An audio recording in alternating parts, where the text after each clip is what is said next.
Yes. Ambo akunda Titi Brown. Yego. Sabye nese namwangira iki? Tutirega n'umwana mwiza. Titi n'umwana mwiza ikindi akeneye urukundo. Ati ndibuka ko nahuye nawe mu minsi mibi yanjye mu mezi atanashize ariko watumye numva urukundo kandi mba umwe mu bantu bishimye ku isi. Kuba iruhande rwawe kuganira nawe rimwe na rimwe nibaza icyo nakoze kugira ngo mbe unkwiriye. Mbe ukwiriye umugore wuje ubuhanga kandi mwiza nkawe, nshobora kuba ndi umusore ufite amahirwe mu isanzure ryose kugira umuntu utangaje mu buzima bwanjye nkawe. Noneho uwitwa Jojo Breeze yari kumwe n'uyu mukobwa witwa Divine. Divine nawe n'umwe mu bakobwa bagezweho cyane barimo kubyina cyane nabo bagezweho. Yavuze Achagalo I'm single anyway. Divine ndamukunda nako nagira ngo abibone. Witwa Yago nawe cyasoraga indirimbo ni indirimbo nabonye irimo ubutumwa cyane bukakaye, ubona asa naho arimo agenda akatira abantu mu buryo bukomeye cyane nyarwaya. Yes, nizere ko mumeze fresh, nizere ko mumeze neza cyane. Ndagusuje kandi nkwaye ikaze ni Jeskizo 250. Nitwa Patrick the Entertainer no kuri Instagram niko nitwa. Tugaruka muri stories zitandukanye tuganira ku makuru abagenda avugwa hirya no hino mu myidagaduro yagiye itandukanye. Uyu munsi inkuru tuzanye ni inkuru navuga ngo imaze iminsi ariko ibintu by'urukundo bisa naho bigenda byi-updatinga. Yitwa Titi Brown, ni umwe mu badansa beza cyane muzi igihugu gifite ndetse cyanagize. Uyu nguyu rero wavutangiye avugwa mu rukundo n'uwitwa Nyambo Jessica, ngo akina filime muramuzi cyane nawe.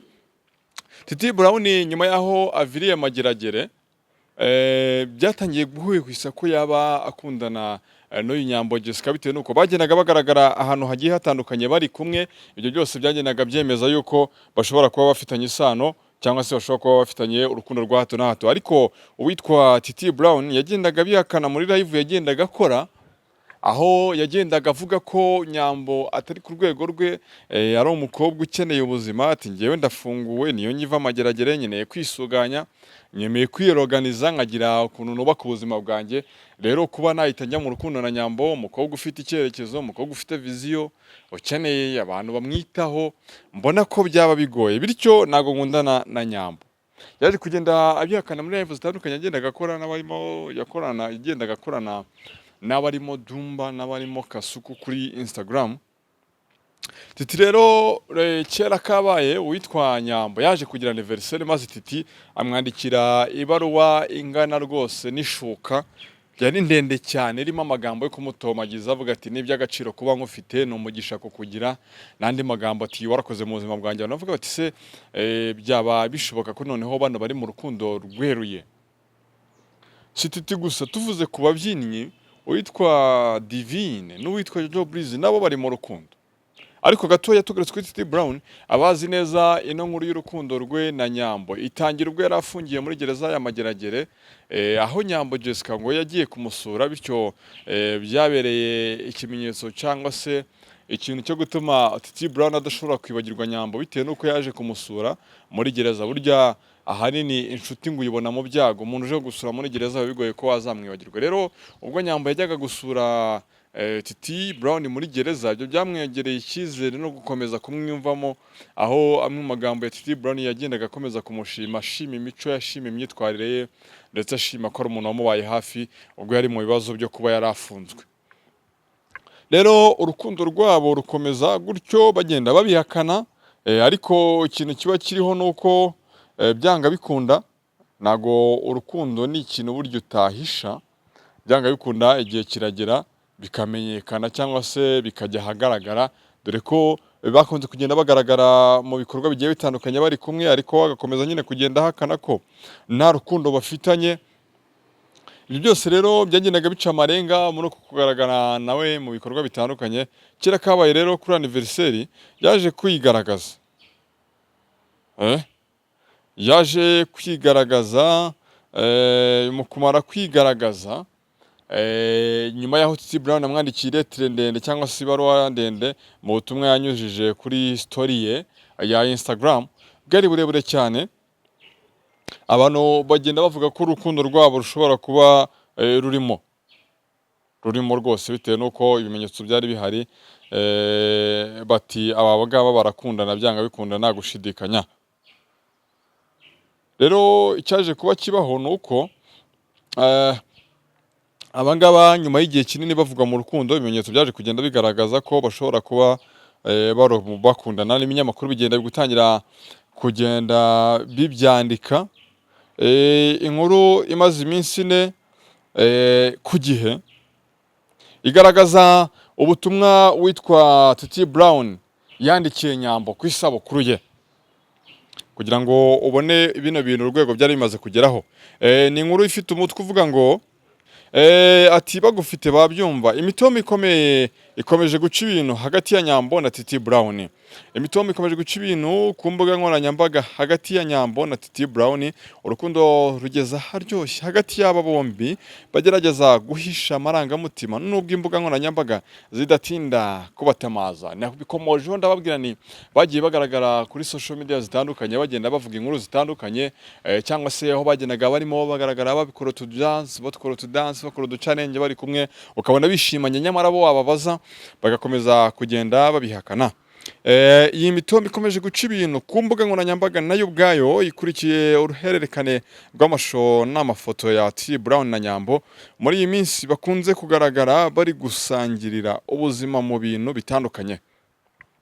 Aba bombi bakunze guhakana ko bakundana, bagahamya ko ari inshuti magara. Icyakora ibyo bavuga iyo bageze mu itangazamakuru bigatandukana n'akari ku mitima gasesekara ku munwa.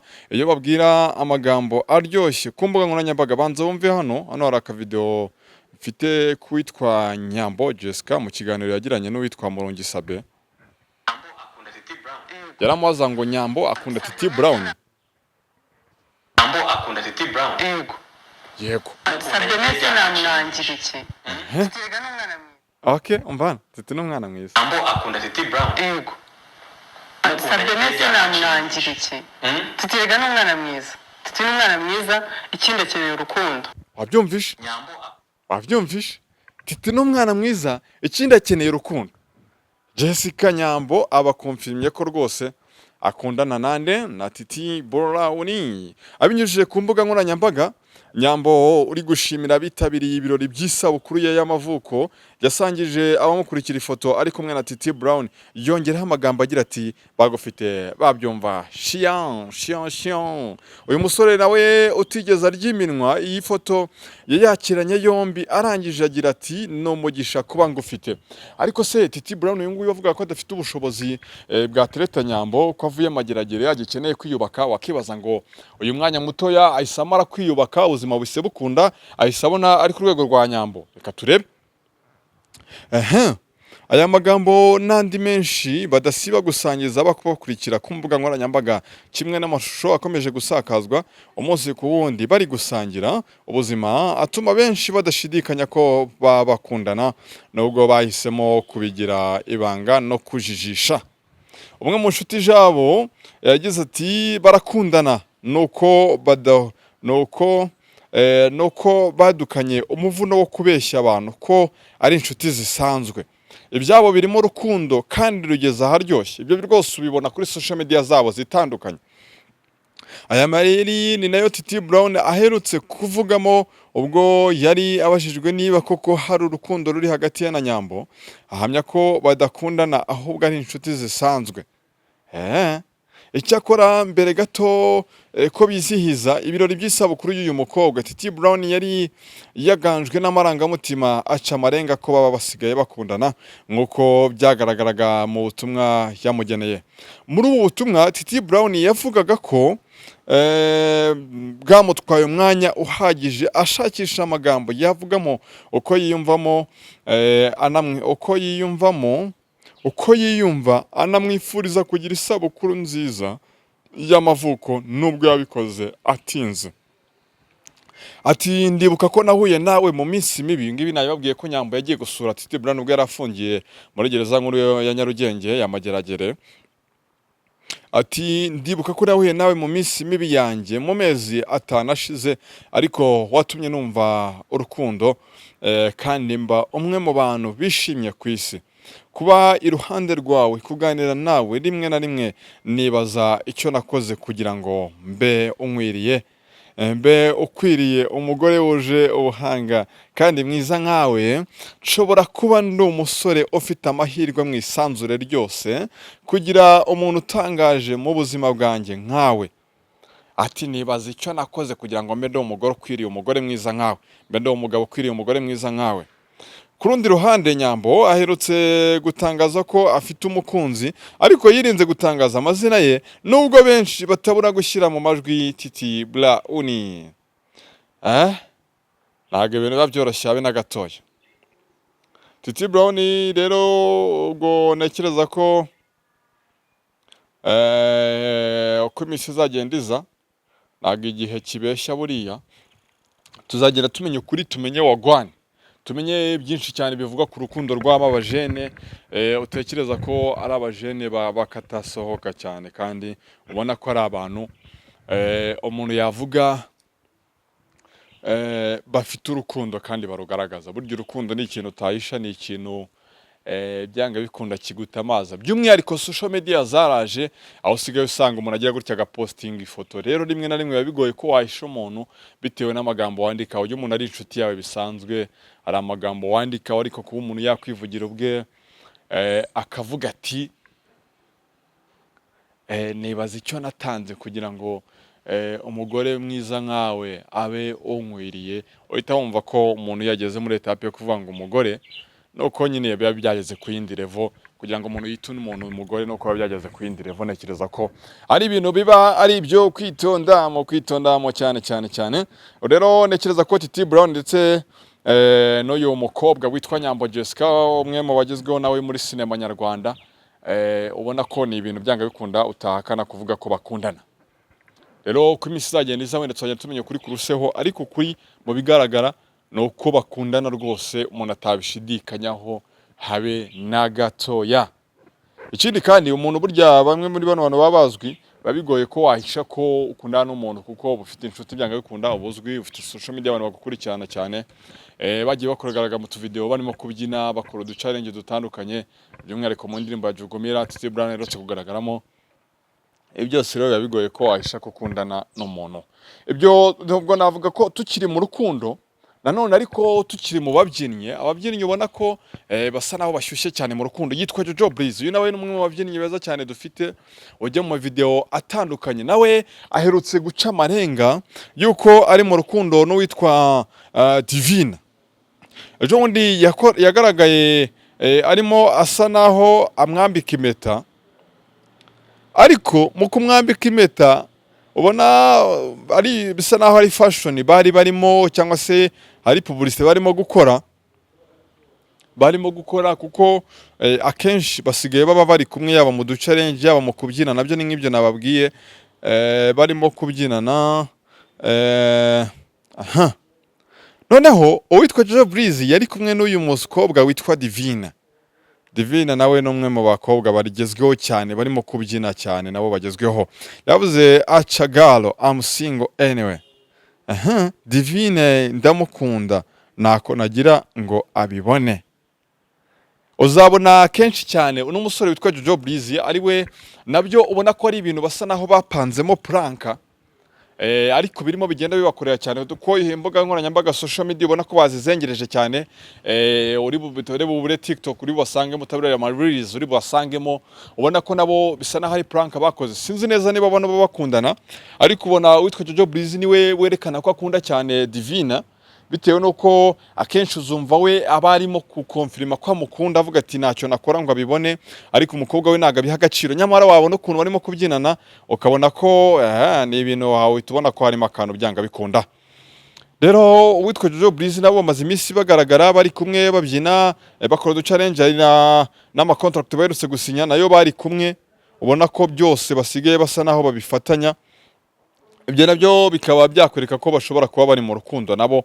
Uno musore witwa Jojo Breeze ndetse n'uwitwa Divine bigeze gukora kandi ikiganiro, kwa Murindahabirene basomana rwose byacitse, ukabona ko ni ibintu barimo bakora neza cyane, yaba mu ma-challenge bagenda bakora yose bari kumwe. You keep falling for you ni amwe mu mapost agenda agaragara yitwa Jojo Breezy kuri Instagram ye, agenda avuga ati nzakomeza kuba mu rukundo nawe. Hano ubona baba bagenda bikorera utuntu. Hano hari post yashyizeho no musore araza kusura nayo Instagram ye abishakishe, yanditseho ati my Isabella. Ni mabyinana n'uyu mukobwa witwa Divine. Nawe ni umwe mu babyinnyi beza cyane dufite. Ubona ko bizakugora kubura challenge Jojo Breezy akoze atari kumwe n'uyu mukobwa witwa Divine. Bizakugora kubona post batari kumwe. Ibyo byose rero ubona ko ni bimwe mu bintu byerekanya ko bano nabo bari mu rukundo, nta gushidikanya habe na gatoya. Bakaba bari mu rukundo, ariko nabo uzasanga bagenda basa naho babihakana. Ariko nyine nibyo twahereka tubabwira ikintu cyitwa social media cyaje. Nakiraza ko zahinduye ibintu. Ubu ngubu yabigoye ko waza ngo beshya abantu, byanga bikunda bakugeraho bakamenya ukuri bitewe nuko yaba kuri Instagram yaba YouTube ugira gutya ugahura n'umuntu ugahita ubutisha ndagufashe we warambeshye. Ibyo byose rero ariko ukabona ko ni trick cyangwa se no buryo barimo gukoresha nabo bagenda bazamura izina ryabo. Ubona ko naryo rigeze kuri level nziza cyane mu mibyinire cyangwa se mu ma-challenge bagenda bakora. Ubona ko navuga ngo umwuga wo kubyina ni umwuga urimo ujya ku yindi standard, urimo ujya ku yindi level hano mu gihugu cyacu cy'u Rwanda, aho ubona ko ibintu birimo bigenda bijya ku yindi ntera rwose. Umuntu yavuga ngo bano bajene rero nekireza ko Jojo Breezy ni umwe mu bazamuwe na Titi Brown. Kuba rero mukuru we ari mu rukundo, nakabuza ko na murumuna we aba agomba guhita arwinjiramo nawe agakora urukundo. Ibyo byose rero usanga ari bimwe biba biri hano ku mihanda. Abantu babibaza ko kuri kuba kuvugwa hirya no hino, ariko uko bari kwakura ubutari buze gusanga ahandi hantu, ahubwo wenda uri buze gusanga hano kuri Jeskizo 250. Ibyo ni ibintu abandi baba batakubwira, ariko ngewe mba ndibugo gucukumbura zino mboga nkoranyambaga zabo, nkakugereramo nkareba ama-challenge baba bagenda bakora. Bigoye ko mbamura nabo no mu buzima busanzwe. Ubu ngubu usigaye usanga Jojo Breezy yinjiye mu mwuga wo guhostinga. Nabonye muri kandi shize arakabari yari yahostingiyemo, nabwo yari kumwe na Divine. Ubona ko bigoranye ko muri bukamara anniversaire mu minsi ishize witwa Jojo Breezy yari kumwe na Divine nabwo muri anniversaire. Byose rero ni bikwereka ko uko kumuba hafi nabwo yakataga cake icyo gihe, kandi nabwo yari ari iwabo. Divine yari yaje kuba mureba. Ubona ko ibyo byose rero ni ibintu bigenda bica amarenga yuko rwose byanga bikunda urukundo hano ruhari. Ibyo byose rero nibaza ko umunsi ku wundi nago byanga bikunda. Ubona ko witwa Jojo Breezy nawe navuga ko ni umwe mu bajene bameze neza cyane. Urimo abona n'amapublicité Mrs. Aherutse gusinyira company na zimwe na zimwe za hano mu Rwanda kuzamamariza. Ibyo byose rero ukabona ko nyene ni bimwe mu bintu biba biri aho ngaho byenda bigaragaza ko bano bajene byanga bikunda bari mu rukundo, cyangwa se hari ukuntu baba bageze gute, baba babirimo cyane. Witwa Yago nawe ku munsi w'ejo kuwa mbere cyangwa ku cyumweru gutya yasoraga indirimbo. Ni indirimbo nabonye irimo ubutumwa cyane bukakaye. Ubona asa naho arimo agenda akatira abantu mu buryo bukomeye cyane nyarwaya, ariko ni indirimbo numvishe numva ni nziza. Abantu rero bajya kuyireba byanga bikunda, mukaba muyisura mukamenya byinshi cyane kuri iyo ndirimbo ya nyarwaya yitwa Amashagaga, niko track yitwa. Nyuma y'igihe rero uyu mugabo witwa Nyarwaya, amakuru mfite akaba aherereye mu gihugu cya Uganda, akaba yaraje gutanza umuzigo. Ni indirimbo zisigaye zica kuri chaîne ya kabiri yindi yitwa Yago Pondat. Ni izina ryaje rishyashya akoresha mu muziki. Ibyo rero byose bikaba bituma mugomba kujya gushyigikira umuvandimwe. Nikireza ko nawe n'umwe mu bavandimwe bahuye n'ibibazo bikomeye cyane, wagiye afasha abantu mu biganiro ubwo yakoraga ibiganiro kuri YouTube channel yitwa Yago TV Show. Yagiye afasha bamwe mu bahanzi batandukanye kuba platform, ariko ahagire mu muziki ubona ko bamutereranye bakagenda bamuvaho, bakagenda basa naho batarimo kumufasha gukora umuziki mu buryo bumwe cyangwa ubundi. Komoza nko kuri imwe mu gihe yakagawe witwa Ariel Korabo akomeza gikongera muri ingagiza kugeza ubwo yagaje gushyira bushari mu ndirimbo yagomba kujya Ariel. Ubona rero ko batamubaniye, kandi ni Yago nawe uherutse kugaragaza mu kibanza yishyuza guhitwa Marshall Estate, ariko bakavuga ko yacyemerewe na KTN Rwanda ubwo yakoraga album. Ibyo byose niba biri hano ku mihanda tuba tugomba kubana 5 kuri 5 kugira ngo ugende umenya amakuru hirya no hino. Kugira ngo se nidusoje, turasoje twanyuze muri TT Brown uvuga mu rukundo na Nyambo, tubona ibimenyetso ko bihari ku bantu bari mu rukundo bitewe na social media bakoresha, bitewe n'amagambo basigaye bagenda bandikirana kuri izo social media zabo, ariko ugasanga bo barakana, baravuga ko ari inshuti bisanzwe, ariko iyo umuntu ageze kuvuga ngo uyu muntu nibaza nyine niba mukwiriye kuba yambera umugore kuko mbona atangaje. Ibi byose bikwereka ko ni ibihamya by'uko bari mu rukundo. Jojo Breeze na Divine nabo nuko ni ibihamya bigenda birekama mu channel bagiye bakora atandukanye. Nibyo rero bivugwa mu myidagaduro, amakuru abagenda aza 5 kuri 5 buri segonda, amakuru abagenda aza kandi ari menshi. Nibyo ngibyo tuganiriyeho. Reka dusubire ubutaha ukore subscribe kugira ngo tube tubana 5 kuri 5. Hasta la vista.